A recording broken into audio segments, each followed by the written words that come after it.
IT වැඩ YouTube channel එකට ඔයාලා පිළිගන්නවා. අපි අදත් Scratch වලින් සුපිරි ගේම් එකක් හදමු.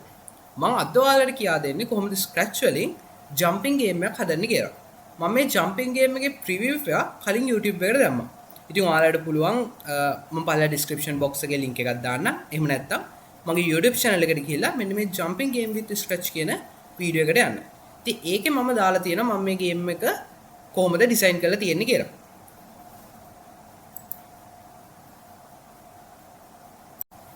ගේම් එක කෝඩ් කරන්න පටන් ගන්න කලින් ගේම් එක ගැන පොඩි විස්තරයක් ඔයාලට කිව්වොත් මේක තමයි මගේ ගේම් එක. එතකොට මම මේකේ ස්පේස් බාර් එකෙන් මෙයාව ජම්ප් කරන විදියට තමයි මම හදලා තියෙන්නේ. මම එතකොට මෙතන ඔයාලට පේනවා හાર્ට්ස් තුනක් දාලා තියෙනවා. මම මේ හાર્ට්ස් තුන දාලා තියෙන්නේ හෙල්ත් බාර් එකක් විදියට. එයා එක ඔබ්ස්ටැකල් එකක වැදුනහම එයාට එක ලයිෆ් එකක් නැති වෙනවා. එක හાર્ට් එකක් නැති වෙනවා. එතකොට මේ විදියට එයාට අවස්ථා තුනක් තියෙනවා. හાર્ට්ස් තුනම නැති වුණාට පස්සේ ඔයා ගේම් එක අවුට් වෙනවා. එතකොට මෙන්න මෙතන අපේ ස්කෝර් එක හැදෙනවා. ගේම් එක අවුට් වුණාට පස්සේ ඔයාට ඔයාගේ ස්කෝර් එක බලා ගන්න පුළුවන්. මේක තමයි සරලවම කිව්වොත් ගේම් එක ඩිසයින් වෙලා තියෙන විදිය. ඔයාට මේ වීඩියෝ එක සම්පූර්ණයෙන් බලලා ගේම් එක ගැන තව අයිඩියා එකක් ගන්න පුළුවන්. මම එහෙනම් මේ ගේම් එක කෝඩ් කරන තැනට යනවා. හරි guys, අපි එහෙනම් අපේ ගේම් එක කෝඩ් කරන්න පටන් ගමු. ගේම් එක කෝඩ් කරන්න කලින් මම මුලින්ම කරන්නේ මගේ ගේම් එකේ මට ඕනේ ස්ප්‍රයිට්ස් ටිකයි බෑක්ඩ්‍රොප්ස් ටිකයි හදාගන්න එක. සාමාන්‍යයෙන් ඔයාලත් ගේම් එකක් ක්‍රියේට් කරනවා නම් පුරුදු වෙන්න මුලින්ම ගේම් එක ඩිසයින් කරගන්න. ඒ කියන්නේ ඔයාට ඕනේ ස්ප්‍රයිට්ස් මොනවාද? ඔයාට ඕනේ බෑක්ඩ්‍රොප්ස් මොනවාද? මේ ටික ඔක්කොම ප්ලෑන් කරලා ඉවර වෙලා ගේම් එක කෝඩ් කරන්න පටන් ගන්න. එතකොට ඔයාගේ ගේම් එක මාර ලේසියෙන් මාර ප්ලෑන්ඩ් විදිහට හදාගන්න පුළුවන්. ඕකේ. හරි. මම මුලින්ම මගේ මේ ස්ප්‍රයිට් එක අයින් කරනවා, ස්ක්‍රැච් කැට්ව අයින් කරනවා. ඊට පස්සේ ඔයාලා මගේ ගේම් එකේ තියනවා දැක්කා ගස් දෙකක් අර පාර දෙපැත්තෙන්. මේ ගස් දෙක මම ගේම් එකට ඇඩ් කරලා තිබ්බෙම ඔයාට මේ ගේම් එක ප්ලේ කරනවා. ඔයා ඒ පාර දිගේ ඉස්සරහට යනවා කියන ෆීලිං එක ගේම් එක ප්ලේ කරන කෙනාට දෙන්න. ඉතින් එහෙනම් ඒ ගහ අපි අපේ ගේම් එකට ඇඩ් කරගමු. මම යනවා මෙතන choose sprite කියන එකට. හරි. අපි දැන් ඉන්නේ ස්ක්‍රැච් එකෙන් අපිට දීලා තියෙන ස්ප්‍රයිට්ස් සෙට් එකේ. ඒකේ මම සිලෙක්ට් කරගන්නවා ගහ tree 1. මම මෙන්න මේක සිලෙක්ට් කරගන්නවා. හරිනේ. ඕකේ. ඊට පස්සේ ඔයාලා දැක්කා මගේ ගේම් එකේ තිබ්බ බටන් එකක්. ස්ටාර්ට් බටන් එක. එහෙම නැත්නම් ගේම් එක ඉවර වුණාට පස්සේ ඔයා ආයි ගේම් එක පටන් ගන්න රීස්ටාර්ට් බටන් එක. අපි රීස්ටාර්ට් එකට බටන් එකක් ක්‍රියේට් කරගන්න ඕනේ. එහෙනම් මම ආයෙත් යනවා choose sprite කියන එකට. ගිහිල්ලා මම එතන සිලෙක්ට් කරගන්නවා button 2 කියන එක. හරි. button 2 එකේ නම් මට පොඩි වෙනස්කමක් කරන්න සිද්ධ වෙනවා. මේක මැද්දේ මට ටෙක්ස්ට් එකක් දාගන්න ඕනේ. start එහෙම නැත්නම් restart කියලා. මම button 2 එක මෙතන සිලෙක්ට් කරලා costumes වලට යනවා. දැන් මට මෙතනින් මේ button එකට කැමති වෙනස්කමක් කරන්න පුළුවන්. මම මෙතන සිලෙක්ට් කරනවා text කියන එක. ඊට පස්සේ මෙන්න මෙතන සිලෙක්ට් කරනවා. හරි. දැන් ඔයාලට ටයිප් කරන්න තියෙන්නේ start. ඔයා කැමති නම් restart කියලා දාන්න. ඊට පස්සේ මම මේක මෙන්න මේ විදිහට මැද්දට කරලා හරි. ඔන්න මම start button එක create කරලා ඉවරයි. ආයි මම මෙතනින් code කියන එක select කරනවා. ඊට පස්සේ අපිට ඕනේ obstacle එකක්. අපි අර jump කරපු obstacles ටික create කරගන්න ඕනේ. obstacle create කරද්දී නම් ඒක මම්මයි create කරේ. ඒ කියන්නේ ඒක අපිට ගන්න නැහැ sprite library එකේ. ඒ නිසා මම මෙතන choose sprite කියන එකේ paint කියන එකට යනවා. paint කියන option එකට යනවා. හරි. දැන් මෙන්න මේ තියෙන ඉඩේ ඔයාලට තියෙන්නේ ඔයා කැමති විදිහට obstacle එක ඇඳලා ඒකට කැමති පාට දාලා ඔයාලට කැමති දෙයකට ඩිසයින් කරගන්න පුළුවන්. මම සිම්පල් විදිහට මේක ඩිසයින් කරනවා. පොඩි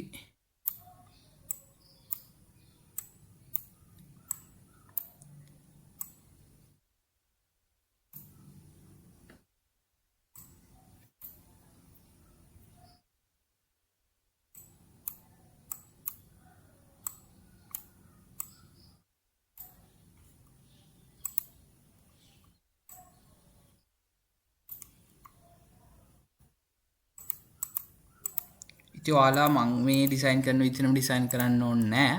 ඔයාලට කැමති විදිහකට මේක ඩිසයින් කරගන්න පුළුවන්.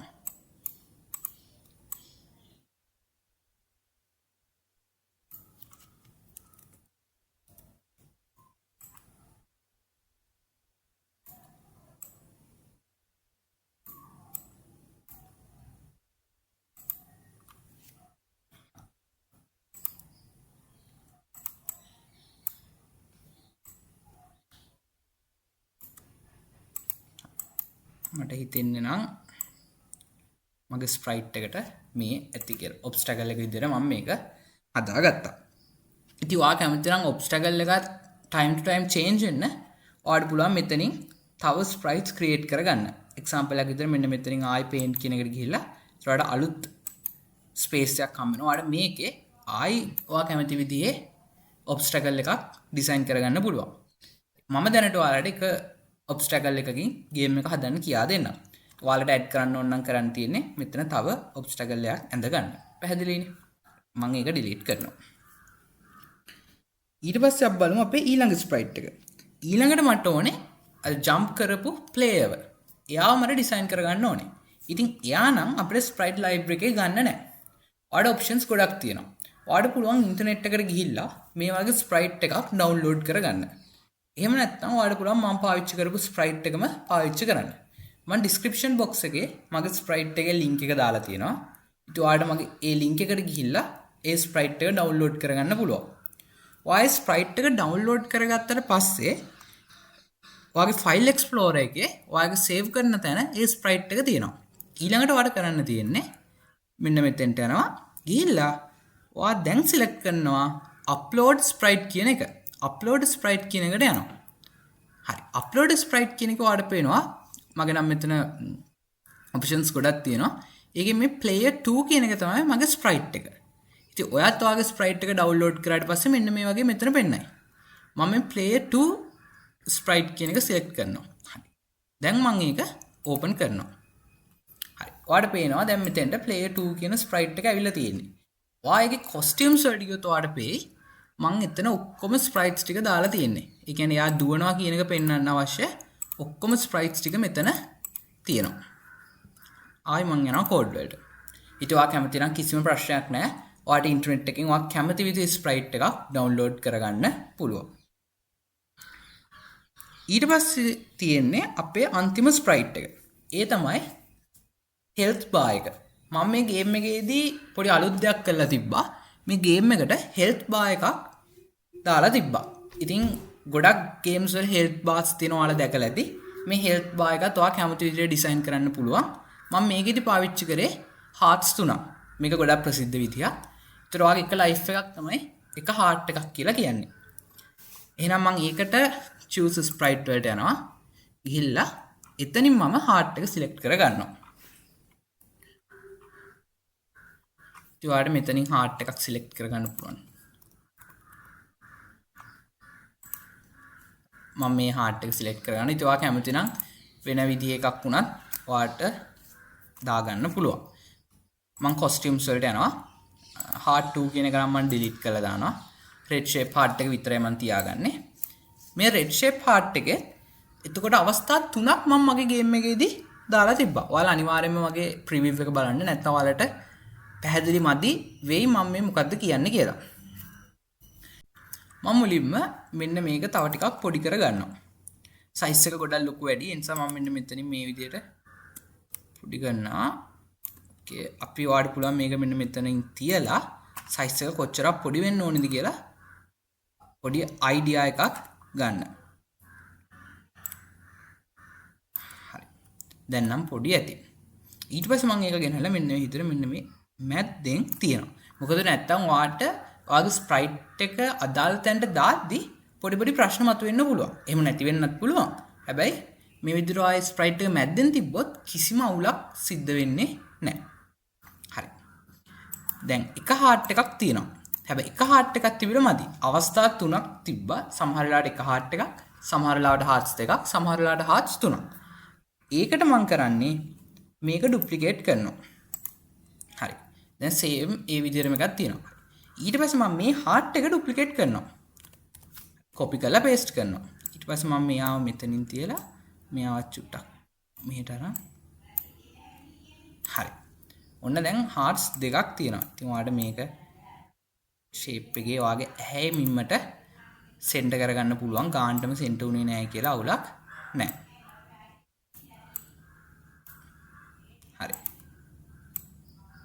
ඊට පස්සේ මම ඒකට ආයි ඩුප්ලිකේට් කරලා ඒකෙන් ආයි එකක් කොපි පේස්ට් කරලා හාර්ට්ස් 3ක් හදා ගන්නවා. දැන් මම මේ 3 ගානට සෙන්ටර් කර ගන්නවා.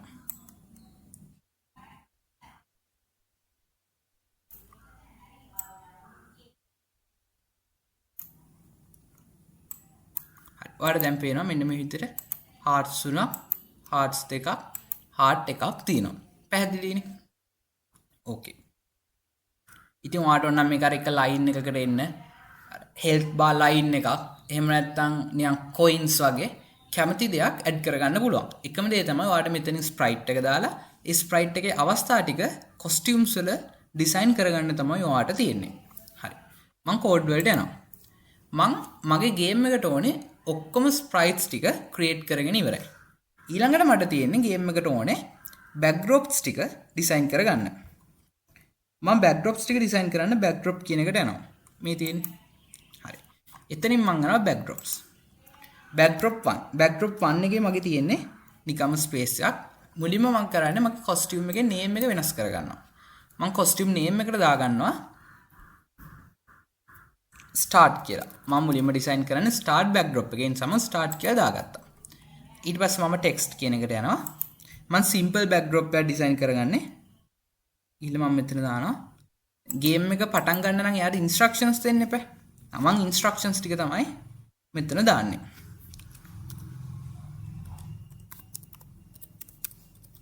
instructions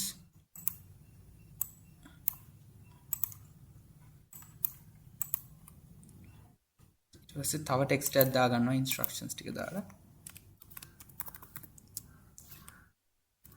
press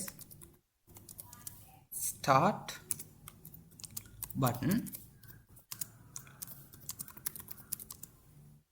to start ඊට පස්සේ ගේම් එක ප්ලේ කරන්න නම් click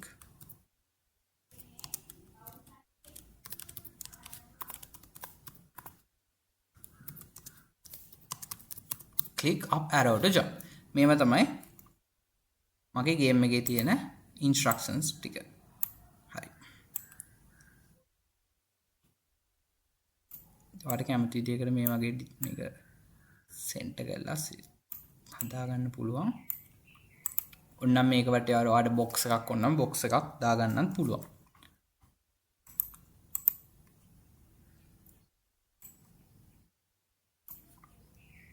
fill කියන එකට ගිහිල්ලා no fill outline වලට ගිහිල්ලා outline එකක් දානවා.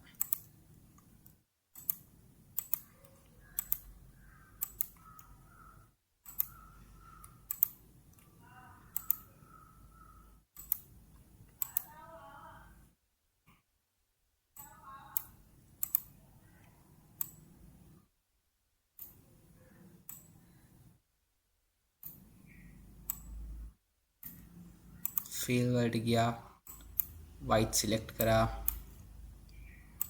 instructions කියන එක ගෙනල්ලා ඒක උඩින් තියෙනවා. හරි ඔයාලට පේනවා දැන් instructions කලින් create කරපු නිසා ඒක යටට යන්නේ. ඔයාලා හරි පොඩි දෙයක් කරන්න තියෙන්නේ මෙන්න මෙතනින් front කියන එක select කරන්න. එතකොට යා ඉස්සරහට එනවා. හරි. දැන් ලස්සනයි කලින්ට වඩා. ඉතින් ඔයාලට මේ විදිහට ඔයා කැමති විදිහට ඩිසයින් කරගන්න පුළුවන් start backdrop එක. next backdrop එක විදිහට මම ඩිසයින් කරගන්නවා end backdrop එක. එහෙම නැත්නම් stop backdrop එක. ඒකට මම කරන්නේ මෙන්න මෙතනින් choose කියන එකෙන් paint කියන එක select කරගන්නවා. paint කියන එකට ගිහිල්ලා මගේ end backdrop එක මම ඩිසයින් කරගන්නවා. ඒකේ මට දාන්න ඕනේ ඔයා ගේම් එක end වුණානේ. ආයෙ ගේම් එක start කරන්න නම් start button එක. ඔයාට ආයෙ ගේම් එක පටන් ගන්න නම් start button එක click කරන්න කියලා. ඒකටත් මම text කියන option එකට යනවා. ගිහිල්ලා press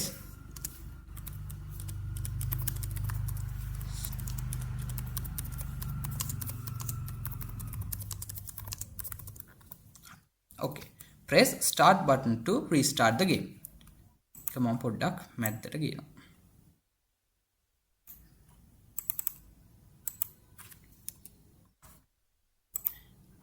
ඒ backdrop එකත් create කරලා ඉවරයි. ඉතින් ඔයා මීට වඩා ලස්සනට ඔයාගේ ගේම් එකේ ඕනනම් backdrops ටික create කරගන්න පුළුවන්. මම simple backdrops ටිකක් තමයි create කරගත්තේ. ඊට පස්සේ අන්තිමට මට create කරගන්න ඕනේ backdrop එක තමයි මගේ ගේම් එකේ backdrop එක. ගේම් එකේ backdrop එක create කරගන්නත් මම paint කියන option එකට තමයි යන්නේ. paint option එකට ගිහිල්ලා මුලින්ම මම මේකේ box එකක් ඇඳ ගන්නවා.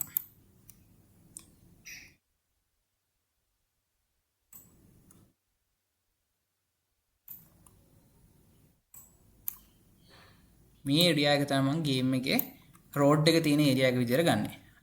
ඒක මම fill කර ගන්නවා green වලින්.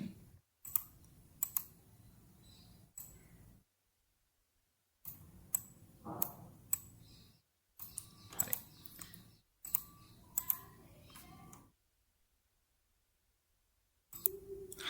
ඊට පස්සේ මම පාර ඇඳ ගන්න ඕනේ. ඒකට මම කරන්නේ මෙන්න මේ වගේ කෙලවරෙන් ඉරක් ඇඳ ගන්නවා. මෙන්න මේක අඳිද්දි නම් ඔයාලා පොඩ්ඩක් සැලකිලිමත් වෙන්න ඕනේ. ඒ කියන්නේ ඔයා මේ ඉර අනිවාර්යෙන්ම හරියටම සෙන්ටර් එකෙන් දෙපැත්තට එන විදිහට ඇඳ ගන්න ඕනේ. නැත්තම් ඔයාගේ පාර ඇද්දට පේන්න පටන් ගන්නවා. ඉන්නේ ඒක කරගන්න මම මෙන්න මේ green box එක පොඩ්ඩක් යටට ගන්නවා. එතකොට මට මේ සෙන්ටර් කියන එක පේනවානේ. එතනින් මම හරියටම සෙන්ටර් එකේ ඉඳලා උඩට ඉරක් ඇඳ ගන්නවා. ඔයාලා දන්නා මේ අපිට ස්ට්‍රේට් ලයින් එකක් අඳින්න ඕන නම් අපි කරන්නේ shift key එක ඔබාගෙන ඉන්න එක. හරි. දැන් මම මේ ලයින් එක ඇඳෙ මෙච්චරක් දුර ඉන්න මම ඊළඟ ලයින් එකත් සාමාන්‍යයෙන් ඒ වගේම දුරකින් තමයි අඳින්න ඕනේ.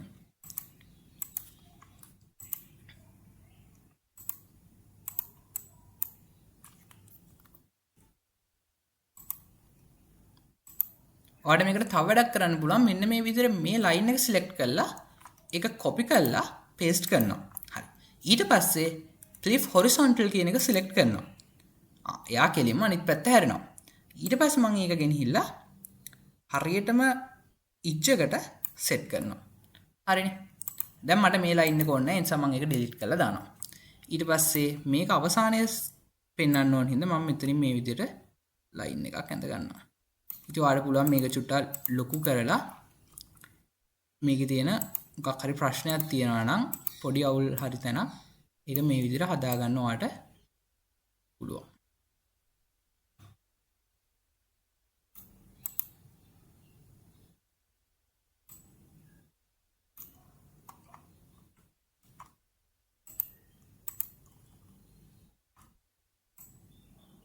හරි. ඔන්න මම ඒක ඩිසයින් කරගෙන ඉවරයි. ඊට පස්සේ මම මේ green box එක උඩටම ගන්නවා ගානට. හරි. දැන් මම පාරට කලර් එකක් දා ගන්න ඕනේ සහ අහසට කලර් එකක් දා ගන්න ඕනේ. ඒකට මම කරන්නේ convert to bitmap කියන option එකට යනවා. convert to bitmap. ගිහිල්ලා මම මෙතනින් කලර් මේක select කරගෙන fill කියන එක select කරලා එතනින් මම fill කරන්න ඕනේ කලර් එක select කර ගන්නවා. blue කලර් එක select කරලා මම sky එක select කරනවා. හරි. sky එකට ගානට blue කලර් එක ආවා. ඊට පස්සේ මට පාරට තමයි කලර් එකක් දා ගන්න තියෙන්නේ. මම පාරේ කලර් එක දාන්න fill කියන option එකට ගිහිල්ලා පාරට දාන්න ඕනේ blue color එක නෙමෙයි ash වගේ මම ash color එක select කරගන්නවා select කළා ඒ color එක පාරට දානවා හරි ඔන්න මම මගේ game එකේ backdrop එකත් create කරගෙන ඉවරයි ඉතින් ඔයා කැමති නම් ඔයාලට මේ අහසට එක වලාකුළු වගේ දේවල් කැමති දෙයක් ඔයාලට add කරගන්න පුළුවන් ඒවා කැමති විදිහට ඊට පස්සේ මම අනිවාර්යෙන් කරන දෙයක් තමයි මගේ game එකේ backdrops මට හොයාගන්න පුළුවන් විදිහට තමයි දාන්නේ. ඒ කියන්නේ දැන් මෙතන තියෙන backdrop 2 කියලානේ නම. මම backdrop 2 කියලා තියන්නේ නැහැ. මම ඒකට දාගන්න game කියලා. මොකද ඒ game backdrop එකනේ. එතකොට game එක හදපු කෙනාට විතරක් නෙමෙයි වෙන කෙනෙක් game එක බැලුවත් එයාට හොයාගන්න පුළුවන් කොහොමද මෙයා මේ game එක design කරලා තියෙන්නේ කියලා. ඊට පස්සේ මම මේ backdrop 1 කියන එකටත් ගිහිල්ලා ඒකටත් නමක් දාගන්නවා end කියලා. මොකද end backdrop එකනේ. game එක end වුණාට පස්සේ තමයි මේ backdrop එක එන්න ඕනේ. එහෙම දාගත්තාම ඔයාලට මාරම ලේසි ගේම් එක කෝඩ් කරගෙන යද්දි. නැත්නම් ඔයා දන්නෙත් නැහැ මේ backdrop 1 කියන්නේ මොකද්ද backdrop 2 කියන්නේ මොකද්ද කියලා. පැහැදිලිනේ. ඊට පස්සේ තව හොඳ දෙයක් තමයි මෙන්න මේ sprite 1 කියලා වගේ තියෙන ඒවා පැහැදිලි නමක් දාගන්න. ඔයා දන්න නමක් දාගන්න. මම මේකට දාගන්නවා obstacle කියලා.